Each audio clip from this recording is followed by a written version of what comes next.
안녕하세요. 코레그로입니다. 지역마다 농가분마다 다르겠지만 과수농사 밑거름을 위해 유박을 사용하시는 경우가 많은데요. 특히 가을에 밑거름을 하지 않고 지역에 따라 유박을 1월부터 2월에 시비하시고 늦게는 3월까지 시비하시는 경우도 있습니다. 물론 가을에 밑거름을 못 하시면 이제 봄에라도 밑거름을 해야 하지만 봄에 유박을 잘못 사용하거나 이제 많이 사용하시면 이 과수농사에 악영향을 주게 되는데요. 이 유박은 살포하고 분해가 이루어져야 식물이 양분을 이용할 수 있습니다. 유박은 종류에 따라 다르겠지만 일반적으로 살포하고 2에서 3주가 지나면 질소 위주로 일부가 방출되고요.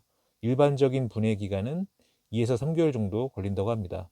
하지만 온도가 낮고 토양 수분이 부족하거나 토양에 이제 미생물이 활성이 잘 안 된다면 이제 굉장히 분해 기간이 길어지기도 하는데요. 이제 과수류의 유박을 이제 2, 3월에 시비하는 경우에 낮은 지온 그리고 건조한 토양으로 이제 생각보다 분해 속도가 느려서 이 생육 초기에는 이 비분이 부족할 수가 있고요. 기온이 올라가면서 이제 유박의 분해 속도가 빨라지는 시기가 되면 이제 한참 열매를 키워야 할 시기에 이 과다한 질소 공급으로 각종 문제가 발생할 수도 있습니다. 복숭아 농사 지은 지가 올게 한 20년 20년 정도? 정도 지금 됐어요. 1000평 정도 되는 거죠? 그렇지. 올해 복숭아 농사가 좀 어떤가요, 전반적으로? 전반적으로 올해는 대성공이라고 보지 뭐. 올해 대성공이세요? 올해로 봐서는 내가 농사 짓는 중에 최고 잘 짓다고 봐요. 올해 최고 잘 됐어요? 네. 한 복숭아 농가의 사례인데요. 이 봄에 유박을 다량 살포하시다가 이 밑거름 방법을 바꾸시고 이 가뭄으로 작황이 좋지 않던 해였음에도 이 20년 복숭아 농사 중 이제 가장 작황이 좋았다고 하셨던 사례인데요. 2000년도에 낙하가 떨어져가지고 20년. 버리는 게 많았어. 많았는데 방금 농가분께서 낙가가 많았다고 하셨습니다. 이 낙가에는 여러 가지 요인이 있는데요. 이 자연적인 낙과, 호르몬 불균형 등 이 생리적인 요인이 있고 기후 변화, 바람, 가뭄, 많은 비 등 이제 환경적인 요인이 있습니다. 당연히 병해충에 의해서도 낙가가 발생되고 전정, 과다착과, 농약 비료 사용 등 이 관리적인 요인도 있습니다. 그리고 봄에 유박을 너무 많이 살포하게 되면 질소 가다로 낙가가 이루어지기도 하는데요. 유박은 보통 질소 함량이 가장 높습니다. 그래서 유박만 뿌리기보다는 인산과 칼륨, 마그네슘 등 다른 성분도 보충해 줄 수 있는 시비 방법이 되어야 할 것이고요. 유박을 봄에 너무 많이 시비하시면 질소 가다로 인해 생장 불균형, 호르몬 불균형, 그리고 나무의 스트레스 증가, 양분의 불균형 등으로 이 낙가 발생 확률이 높아집니다. 이 밖에도 유박을 많이 살포하시거나 또 유박만 살포하게 되면 질소 위주로 공급, 질소가 과다될 수 있기 때문에 잎이 무성해지고 도장지 발생이 심해지고 열매 품질이 저하되고 나무의 내병성이 떨어지게 됩니다. 2000년도에 낙하가 떨어져가지고 20년. 버리는 게 많았어. 예. 많았는데 엔텍하고 하이크린 추천해주는 바람에 그거 치고는 떨어지는 양이 배로 줄어버렸어요. 아, 낙과량이. 낙가라. 그러니까 작년에 지금 엔텍하고 하이그린을 처음 써보셨잖아요. 작년에 예. 그 전에는 농사 어떻게 지으셨나요? 3월달에 유박 치고 3월달에 유박 치고 5월 30일에서 6월 사이에는 NK 치고 NK 치고 그 관행적인 방법을 그리고 하셨네요. 이제 다 끝나고 수확한 뒤에는 이제 또 감사 비료로 NK 헌치고 NK 치시고. 엔텍은 3월 19일 날인가 그래 헌치고 예.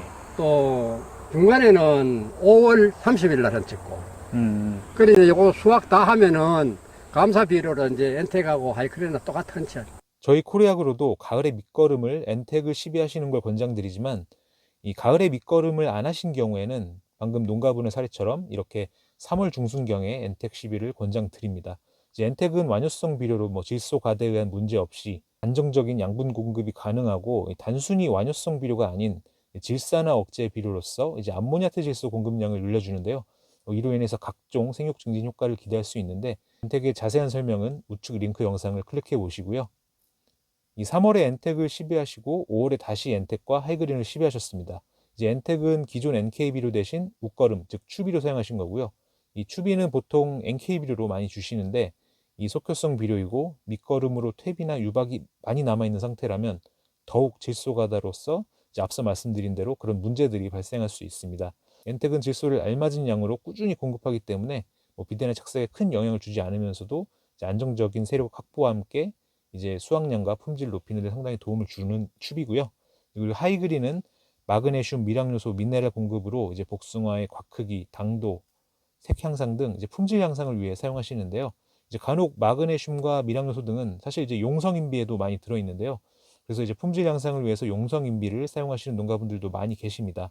이제 물론 이제 용성 인비를 사용하셔도 좋지만 일단 용성 인비는 이제 알칼리 성분이 높기 때문에 이제 토양 산도에 따라 이제 시비할 때 안 맞을 수도 있고, 또한 이제 함유된 대부분 성분이 이제 물에 녹지 않는 구용성 성분으로서 이제 뿌리에서 산을 분비해서 녹여야지만 흡수할 수가 있습니다.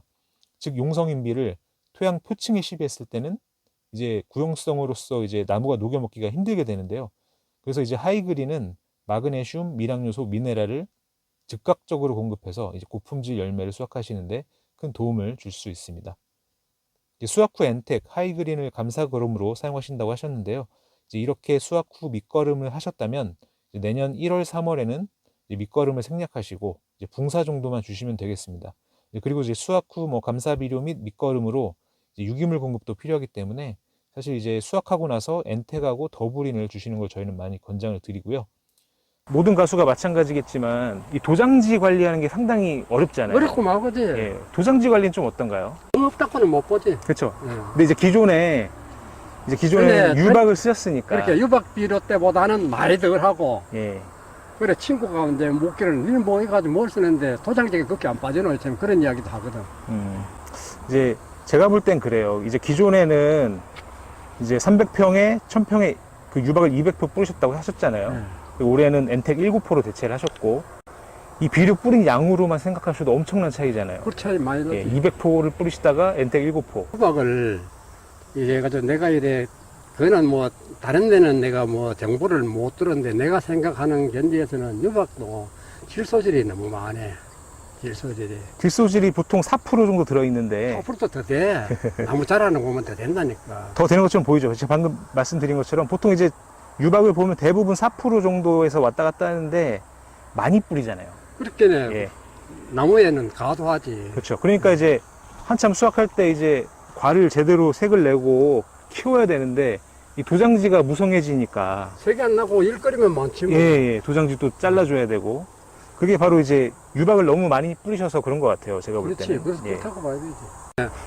유박을 또 전에는 적기 오면은 나무가 수세가 없어. 적게 넣으면 또 수세가 없고. 수세가 없어 안 빠져나가. 예. 그리고 유박을 적게 오면은 첫째 다마가 안 굵고. 예.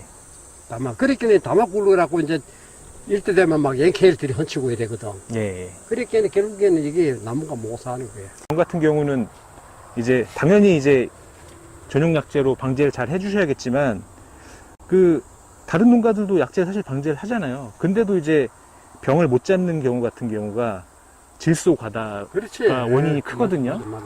이제 그게 아까 방금 지금 저희가 계속 말씀 나눴던 이제 유박 비료를 너무 과다하게 넣었을 때, 특히 봄에 유박 비료를 과다하게 뿌리면 5월, 6월에 질소기가 폭발하면서 이제 도장지도 막 올라가고, 여기 질소가 많아지니까 병도 많이 오죠. 병도 많이. 더 많이 돼. 그죠. 낙과도 많이 오고 병도 많이 오고, 예. 그런 문제점들이 생기죠. 그래서 작년부터 이제 유박을 안 쓰시고. 올게 농사 짓는데 내가 올게 제일 깨끗한 농사 제일 잘 짓다고 보지. 내가 올해는? 자부하지 뭐. 예. 이거는 이제 만생종이라 가지고 예. 황도거든. 얘는 황도. 그러니까 이제 잎하고 모든 상태가 지금 봐서는 흠 잡을 데가 없고. 그리고 이제 보통 복숭아, 제가 이제 과수원을 가끔 가다 보면은 이제 지금 비가 내렸잖아요, 최근까지. 그렇지. 비가 내리고 지금처럼 이게 고온기 때 햇빛이 이렇게 강하게 내리쬐면은 이게 잎이 이렇게 처지는 데가 많거든요. 새들이 해지지. 잎이 이렇게 시들시들해지잖아요. 보통 그게 이제 뿌리가 안 좋다는 얘기인데, 뿌리가 안 좋은 얘기잖아요. 근데 여기는 지금 잎이 굉장히 상태가 좋고, 이제 확실히 이 토양에 뿌리 상태가 좋다는 얘기죠. 예, 뿌리 상태가 좋다는 얘기인데, 우리가 계속 유박을 너무 안 좋게만 얘기하는 것 같은데, 이제 여기다 이제 3월에 유박을 뿌렸을 때 새뿌리들이 많이 손상된다는 얘기죠.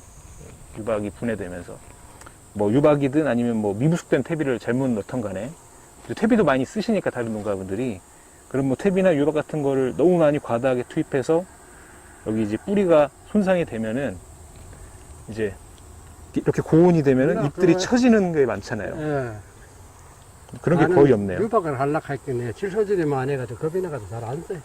지금까지 봄에 유박을 시비하지 않는 게 좋을 것 같다라는 말씀을 드렸는데요. 유박을 사용하신다면 유박의 특성을 잘 이해하시고 적용하시는 게 좋다고 생각이 되고, 이제 가을에 뿌리시고 또 너무 많이 시비하지 않는 게 좋겠습니다. 그리고 유박을 사용하신다면 반드시 인산, 가리, 마그네슘 등 추가적인 시비가 필요하겠습니다. 그리고 가을에 밑거름을 하지 못하셨다면 봄에 무리하게 유박을 시비하시는 것보다는 방금 영상의 사례처럼 엔텍과 하이그린을 이용해 보시는 것도 좋을 것 같습니다. 오늘 영상은 여기까지입니다. 시청해 주셔서 감사합니다.